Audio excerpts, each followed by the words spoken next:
Welcome to our presentation on word order and subordinate clauses. By this time in our series of lessons, you already know the basic word order in Pennsylvania German. It happens to be the same for the most part in Standard German. In talking about word order, it's common to divide a sentence up into various positions. First position, second position, third position, kind of everything else, and then the end of the sentence. And these are the most important positions in a German sentence. The first few and then the end. These are the most important positions. Now in the basic Deutsch word order, we know we get our subject first, like he or the boy, and then we get a verb like reads or has, and then we get an object like the book. Then we get everything else, and we know that our past participle or an infinitive, if we have one, they go to the end. The past participle or infinitive forms of a verb go to the end. There's our basic word order. If you've been following the lessons, you're familiar with this. Let's see a good example of this. Here's De Boer hat 's Buch gelezen. De Boer hat 's Buch gelezen. De Boer would be the subject. Hat is the verb. Das Buch is the object. Then we've got any other words we might have, and like height, which means today. And then we have gelezen, the past participle of lesen, gelezen, to read. So if we were to translate this very literally in English, it would be the boy has the book today read. And translate it colloquially in English, we'd say the boy read the book today. Now in Deutsch, in Pennsylvania German, the position of everything else, like those three dots there, which basically means everything else, that will sometimes go after the past participle or the infinitive in reality. In fact, often will go after the past participle or the infinitive. So you often get sentences like De Boer hat 's Buch gelezen. And that's fine. But I'm going to teach you this. It's just perhaps, we're trying to learn the basics of Pennsylvania Dutch. And this word order is perhaps the most clear, and it's certainly an acceptable word order. It's also the word order that happens to conform to Standard German. So if you've ever done that, it's a bit easier to remember this. And if you can counter a word order where like everything else goes after the past participle, for English speakers, that's pretty easy to understand. So there's going to be no difficulty there. So our basic word order. Position 1 is our subject. Position 2 is our verb. Position 3 our object. Everything else at the end, past participle or infinitive. Now, Deutsch and Standard German also have a way of emphasizing words in a sentence. And the basic idea is that you take whatever word you want to emphasize and you put it in position 1.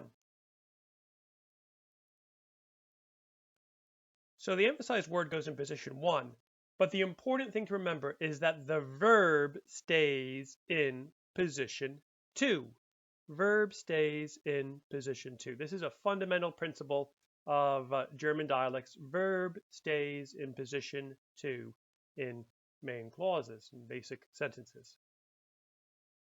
So we get a word order that looks like this. We'd have some kind of emphasized word in position 1. Then we have the verb. Verb stays in position 2. Then because the subject has been displaced from position 1, then we get our subject in position 3. Then we'd get our object. Then we'd have our past participle and infinitive at the end, like we expect. Past participles and infinitives go to the end. So verb stays in position 2. Subject, as a result, has to go to position 3. So what would that look like in our example sentence? If we wanted to emphasize the height, we'd say height hat de Boer 's Buch gelezen. Literally, today has the boy the book read. And in English, we don't have a really good way of saying this colloquially. In English, we often have to use our kind of intonation. The boy read the book today. If somebody were asked, when did the boy read the book? And we wanted to reply with a whole sentence, we would say, the boy read the book today. Of course, we might just answer with one word, today. But in German, you can emphasize it in a more, let's say, nuanced way. You take the emphatic word, put it first. Verb stays in position 2. Don't forget, verb stays in position 2.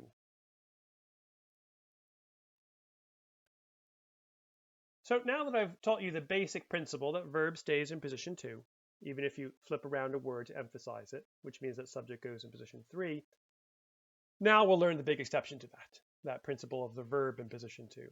And that big exception comes in subordinate clauses. These are sometimes called dependent clauses. Don't get confused by the grammatical terminology here. In some ways, they're more straightforward than they seem. In terms of grammar, what these phrases, subordinate clauses and dependent clauses, are trying to do is they're trying to say that these kinds of clauses, groups of words, are not main clauses. They can't stand on their own. They are not independent clauses. They're not free from everything else. Instead, they're like dependent upon a main clause. They're like sentence fragments. We have them in English too. Like in English, normally, if at least your grammar school English teacher would say, you know, this is not a full sentence if the boy jumps, right? In English, we would say that is a dependent clause because it doesn't feel complete to us as English speakers. We say, if the boy jumps, we want to find out why or what's next, basically. It can't stand as an independent clause. And the way that we could say the boy jumps on the trampoline, that would be an independent clause. It doesn't need anything else to kind of complete its the feeling that it's a complete sentence. Whereas if the boy jumps, we feel that's not complete. We feel it is dependent. It depends upon some kind of other clause to complete its meaning. So that's the idea of what subordinate clauses and dependent clauses are, kind of theoretically. Now, in reality, going away from theory, subordinate clauses are triggered by certain kinds of words. And we saw that in the example I used with if the boy jumps. These things trigger subordinate clauses, certain words do. And we'll call these words that trigger subordinate clauses, we call them subordinating conjunctions. If you don't bother learning those terms if you don't want to. But we do want to learn what the words are that trigger subordinate clauses. So let's take a look at these. These are on the handout. So if you haven't downloaded the handout, make sure you do that too. Wan, starting with the left-hand side, wan means if. It could also mean when. It means when, especially when you're talking about the present or the future. Wan means if. When you want to say when in the past time, very often people use V. V. When. Like when I was a child. That clause would often be started off with V. When. V can also mean as. While means because. While. A lot of speakers also use the word because. So an English loan word, of course. But while is the native German word. Eb means before. Eb. As or das means that. Now this doesn't mean like that book. It means I think that it's cold outside. It's that kind of that creates another sentence. It doesn't refer to that book or that person. It's the kind of sentence that means I see that the book has arrived. It's that kind of that. And the final one we'll learn is nachdem, which means after. Nachdem, after. And once again, these are subordinating conjunctions. They introduce groups of phrases. They introduce groups of phrases. And the phrase that follows them, the clause that follows them, is going to be a subordinate clause. Now, why is it important to realize or to know that these are subordinating conjunctions? It's because the word order in subordinate clauses is different.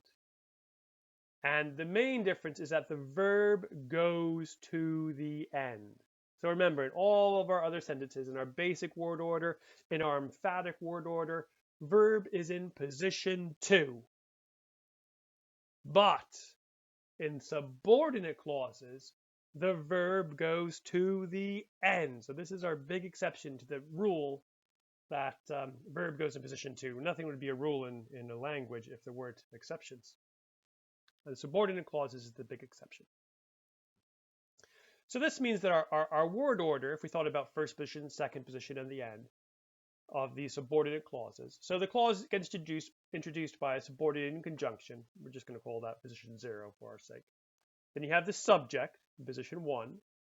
You'd expect the verb in position 2, but you don't get it because it's a subordinate clause. So instead, you keep going with the rest of your sentence. You have your object. If you have past participles and infinitives, they would be next. And then our verb is at the end. So subordinate clauses, verb is at the end. So let's look at an example. Wann de Boe es Buch gelezen hat. Wann de Boe es Buch gelezen hat. What does this mean? Literally, it is if the boy, the book, read, has. Quite a bit of a different word order from English. The normal way we would translate that in English is something like if the boy has read the book, or if the boy read the book, something along those lines. But in Dutch, you have to put that verb, the has, to the end. The hat has to go to the end. And of course, the past participle, read, gelezen, is already at the end because past participles and infinitives go to the end. So, verb goes to the end. The hat goes to the end. And we can see that if we compare our two orders. Basic word order saying the boy read the book. De Boe hat's Buch gelezen. The boy read the book. De Boe hat's Buch gelezen.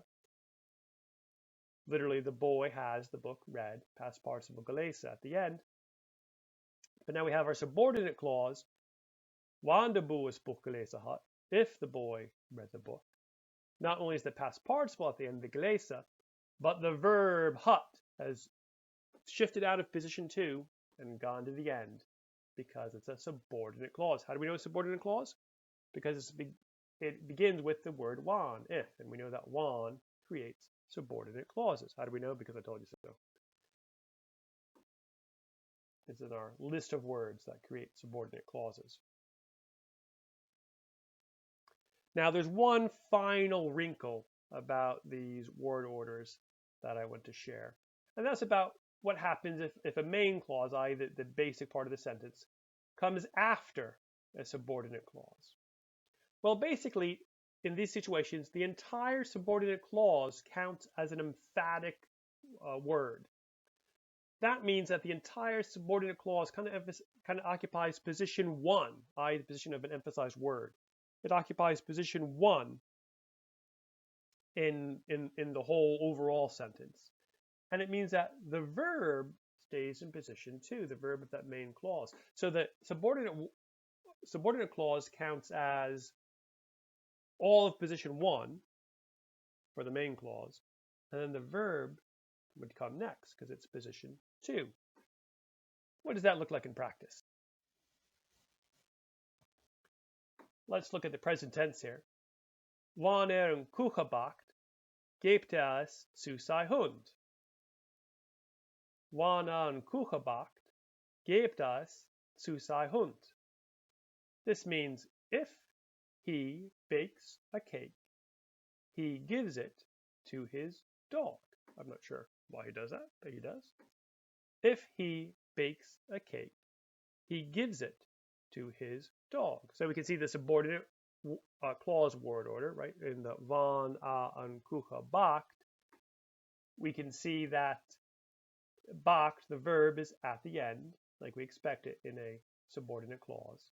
And then the main clause that begins, the clause that says he gives it to his dog, we see that the verb in the main clause comes first. And it kind of looks like that, but in reality, position 1 for the main clause is all this emphasized word, which happens to be the entire subordinate clause. Wann een Kuchen bakt is position 1. So in main clause, position 2 is the verb, so therefore we get geeft next. Then we have our subject, a, then we have our object, s, and then we can have everything else. So let's look now at past tense forms. So here we have turned it into a past tense. Wie een Kuchen gebakken had es zu sein Hund gegeven. Wie een Kuchen gebakken had es zu sein Hund gegeven. We could translate this as, when he baked a cake, he gave it to his dog. when he baked a cake, he gave it to his dog. And we can see it follows all the rules we've been talking about from in the subordinate clause. The main verb or helping verb, the hut, has gone to the end. Vian kuka gabaka hut. The gabaka, the past participle, is already at the end, but now the main verb goes to the end. And then the main clause begins, or it looks like it begins with the hut, the verb hut. In reality, that's position 2, because position 1 is the entire subordinate clause. That counts as the position 1 for the main clause. So hut comes next. Hut, verb a, subject s, object. Everything else. Geva, of course, the past participle at the end. Vian kucha gabaka hut. Haras tsutai hun geva. So you want to make sure you know. I know we've talked about many different things. It's easy to start confusing them. So make sure you know these things.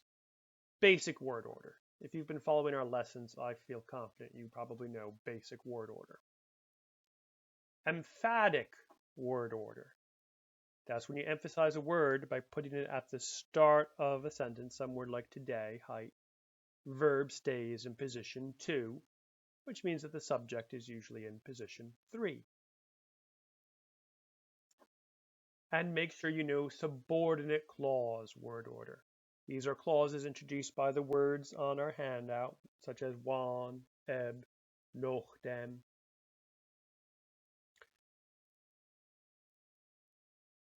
And in these words, the verb goes to the end. And if you're confused, just watch it again. Look at the handout, watch it again. Make sure you understand these 3 word orders in Dutch. They cover the vast majority of cases. There are all sorts of fine tunings you can do if you go on to continue to study the Dutch language. But if you know these 3 main word orders, you're going to be equipped to understand pretty much anything you see. That's it for today. Keep practicing. Mach's gut.